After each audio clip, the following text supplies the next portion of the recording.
que d'accord et on fait activer ma de quando a tova cucu ava fendengo catofo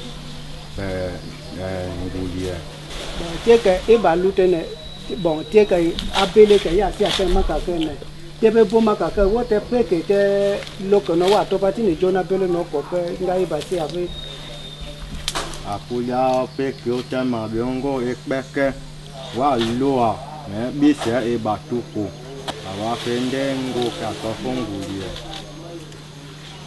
ndengo ngona tebe tolo kina ndengo tolo ndengo ende peva angre moi tolo ka me fele ka fuji ndengo awanye tebe ndema ne pite ma jebe ma ba me ka ko esen ma ba me ne ngama dame wo de ma ba me ne pipi donc tolo atendingi asi anga ese tiena mbeli okokua oka ambali we yaka ete tiange ma ete tiange me makalange elisa tendingi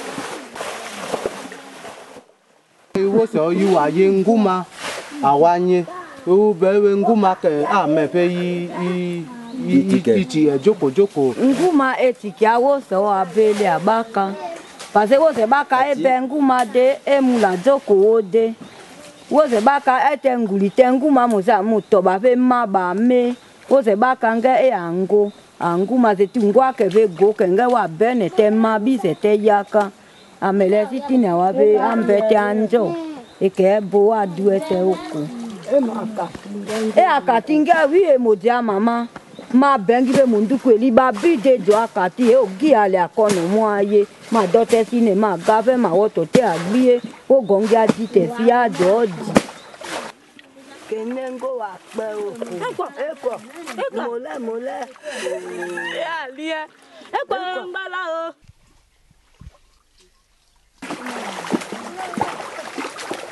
wa bakwa kupeke anjongo indenda ke yewa woto kinabo do sina wa mbete ku yango wa pi awa onye awa fingwa mbe bako iba to kupeke dadi etie ka ya lute gbe makaka tie ke ese tie na ka koto obie koto so veta la lojo me ikoto so me iba do koto mboli vi ndongo wo te wa gote alundo deja bo mbombo no wa lungi me no wo lubi se so awa fe bako eko peke dadi ba seke bele dadi tie ke ba seke tene mpe na wo ba ko joko no wa ko quand même joko me no wonda ko joko wa mbete ku awanye awa bako awa tolo wa ongi dadi peke ngwanga le ajanjo emuteye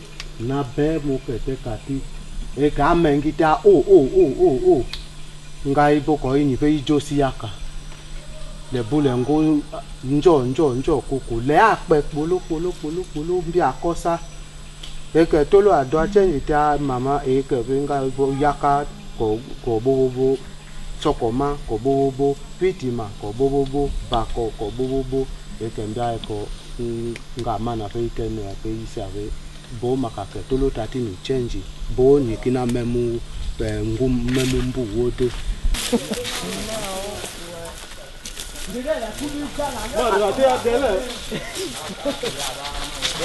on a abattu. C'est l'abattage de ce tronc-là. C'est les gens qui abattent pour faire les planches, le sillage. Mais ils ont abattu le tronc. Malheureusement, ils l'ont abattu pour ne rien faire avec. Et il y a des arbres dont on abat, parfois on découvre qu'il y a un trou dedans. On abandonne, on n'exploite pas. Et là aussi, c'est déjà un danger pour la nature. Parce que cet arbre, étant debout, avait certaines valeurs. Peut-être dans cet arbre, les gens avaient extrait les remèdes traditionnels et autres dedans. Mais du fait qu'il est déjà abattu et n'est pas sans être mis en valeur, ce n'est pas tout à fait normal. Et ce qui est même conseillé, il serait mieux de faire savoir à ces exploitants qu'avant d'abattre un arbre, il faut d'abord le sonder, mieux savoir si c'est troué ou c'est malade. Mais ceux-ci, non pas des experts, ils arrivent seulement, ils abattent, ils jettent à terre et ils s'en passent.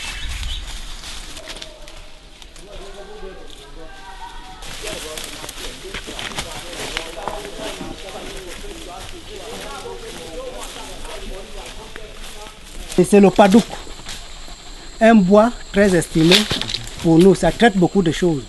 Et pour chaque séance d'initiation, on prend le padouk, donc on racle, on écrase avec, on met du sable et avec une pierre, on frotte la poudre qui sort dessus, on met avec l'huile. Par exemple, l'initiation avec le kobo, c'est avec ça qu'on met des substances pour solidifier le corps des hommes qui sont initiés.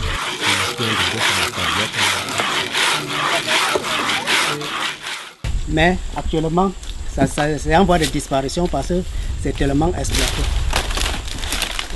Et ces écorces traitent aussi autre chose, les écorces du padouk. Et c'est avec ça aussi qu'on fabrique les balafons et autres dont on voit. C'est avec le padouk. Et c'est ce padouk là ici. Bon, i ongoma i jekenga yandema yangoma ma efe ekema no tena samba ko boefe ma yana yekelembia belake nwalati nowo welati nyame fenga sima yana nyimbia bela awafenye nga sima juju abele mandoma oeke nwale wa mepe ma le manya kope a ma wete bele ma wete ameyeke eade bela le konga ma yango ma eko No, wa men te wa ya koto joko te wa wa me le gbe kwa.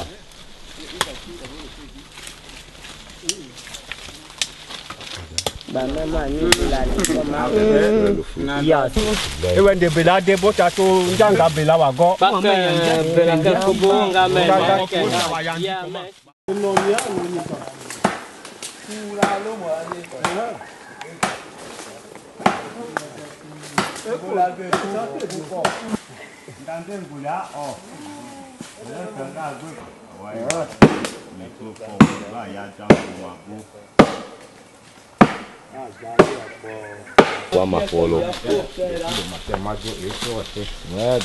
va me faire depuis le matin, mon Dieu, ils sont mon bois fait.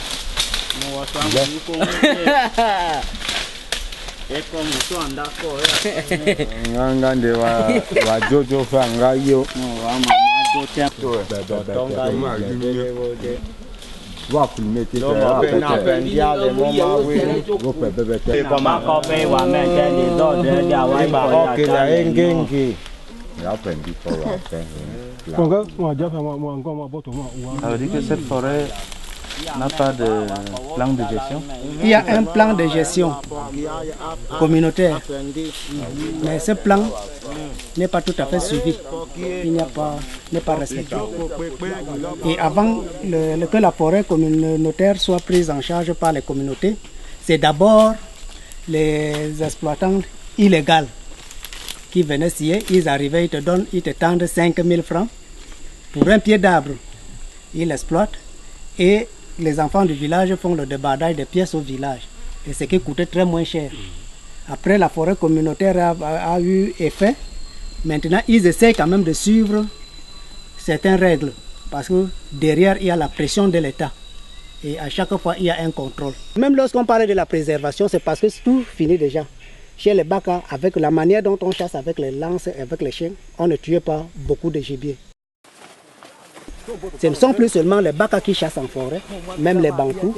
Et la manière dont les Bantous chassent, c'est plus que les Baka, parce qu'eux, ils vont avec des boîtes de munitions et ils abattent un peu, plus beaucoup. Au lieu d'abattre un, une personne peut abattre par jour 5, 10, 15, pourquoi même pas 20 à 30 gibiers. Ce n'est même plus maintenant pour manger, mais c'est pour maintenant vendre.